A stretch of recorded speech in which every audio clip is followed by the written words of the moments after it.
Okay, so now we're gonna go ahead and sew our straps and everything on.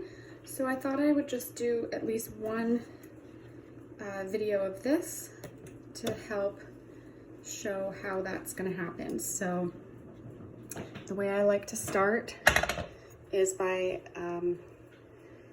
choosing whether I'm gonna sew on the top of the mask or the bottom based on the color I have in my machine. But I prefer usually to do it by looking at the inside of the mask. So, and that's the way I've oriented the pins. So they're arranged in such a way where they'll be easy to take out as I sew. So I follow my bottom strip. I try to start with the bottom, and I've got it ready to feed here into the machine. So, pardon my camera skills. I'm gonna set this in, get it set up, and if it's right the way I like it, then I'll take the pin out, the very first pin that's holding the end together, and holding it nice and snug, I'll just pop it in right there. So I try to keep my tails a little bit long so I have something to work with when I'm ready to finish off the sewing ends. So here we go. Go ahead and start this strap.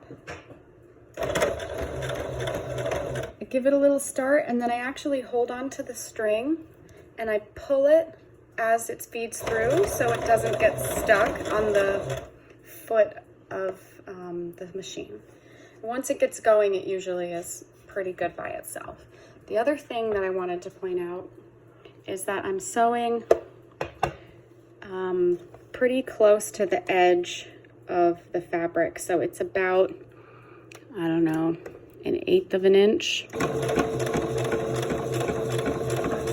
And of course, taking out my pins as I go so I don't break my sewing needle.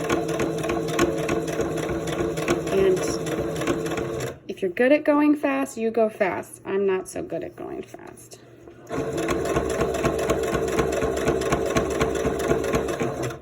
Because I am always afraid I'm gonna hit a pin.